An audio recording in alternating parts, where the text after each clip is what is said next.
A very good evening to all of you. I am Mrs. Parvati, PGT Physics, Holy Hearts Educational Academy, Raipur, Chhattisgarh. Till last class, we have studied Gauss theorem and its proof. One of the applications of the Gauss theorem also we have done, the electric field intensity due to a line charge. Today we are going to study the derivation of electric field at a point due to a uniformly charged conducting spherical shell. Once again I repeat, uniformly charged spherical conducting shell. It is a hollow. Shell means hollow. There is no matter inside it. I would like to show you what is the specific feature of the shell is. It is like this. Right? If you give the charge to this shell, the charge resides only on the surface. Inside there is no charge because air is there. There is no matter at all. So we are going to find out the electric field at a point due to a conducting charged spherical shell. There are three cases arises. Number one case is point lies outside the shell. Second case is point lies on the shell. Third case, point lies inside the shell. Right, students? So let us start the derivation part. We know, let us draw the diagram first. Case 1 we will take. Case 1. What is the case 1 here? When the point P lies outside the shell. Outside the shell means like this. Yeah, outside the shell. This is the point. In this point, it is uniformly charged and the radius of the shell is capital R, and R is the distance from the center of the shell to the point P where we have assumed. Consider a Gaussian surface which passes through the point P. What do you mean by Gaussian surface? Yesterday I told you, and even we have studied and we have applied this also. The Gaussian surface is nothing but E at every point on the surface is constant. The value of theta, angle between electric field lines and the normal drawn to the surface is 0.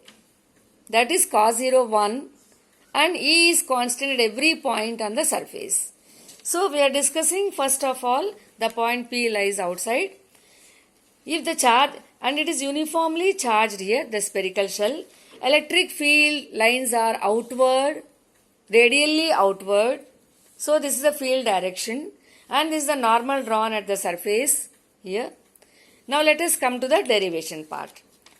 According to the Gauss theorem, integral, the closed integral, surface integral, E dot ds is equal to q by epsilon naught. We have taken the Gaussian surface. So E is constant and theta is 0. E ds cos theta, cos 0 is 1.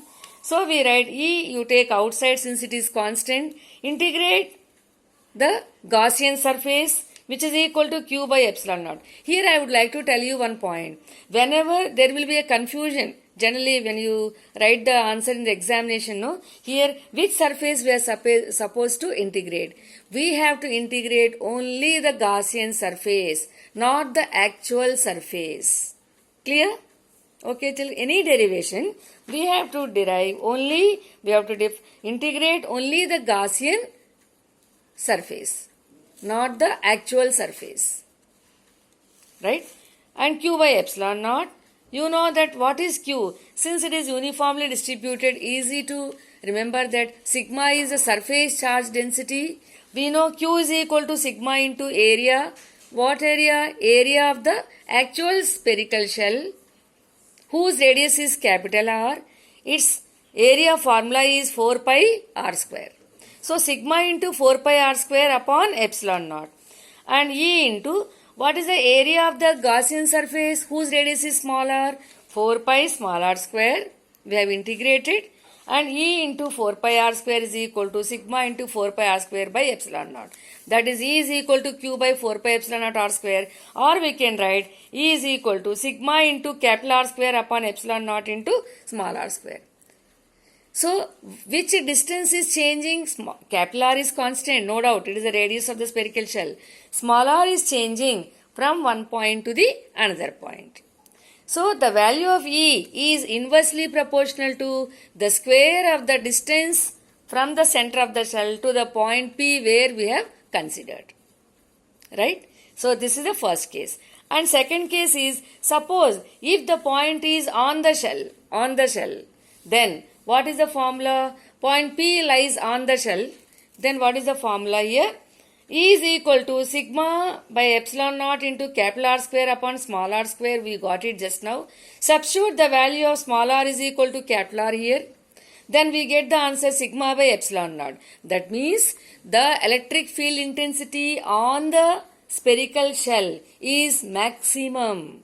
It does not depend on the distance. It is simply sigma by epsilon naught, which is very important for your board examination also. They will ask about this here. Okay. Now, the third case is when the point P lies inside. It's very easy. I think everyone can say that also. Inside the shell, what is the value of charge? Just now I said, whenever you give a charge to the spherical shell, charge lies only on the surface. Inside there is no charge. That is Q is 0 inside. Anyway, we considered as Gaussian surface here. Let us apply Gauss law. Integral EDS is equal to Q by epsilon naught. What is Q? 0 inside. So, integral E dot ds is 0 or E into integral ds is 0. ds cannot be 0. Area is there. So, E should be 0. The field inside the spherical shell is 0. Now, this is a board question every year, either this derivation or line charge, definitely it will come every year. It will not skip at all. Gauss theorem and applications are very, very important. So, let us plot the graph when the point P takes from the center of the shell to the outside, how the field varies. At the center, what is the field? 0, you know that. So, take on x-axis the distance and y-axis the electric field. The field is 0 till the radius, that is inside the shell. So, R is equal to capital R. The field is maximum. It is 0 till, then suddenly it is maximum. Then the field decreases inversely proportional to R square here. In this way, we have to plot the graph. Students, based on this, please solve the numericals given in NCERT book, even in reference books also. See you. Bye-bye.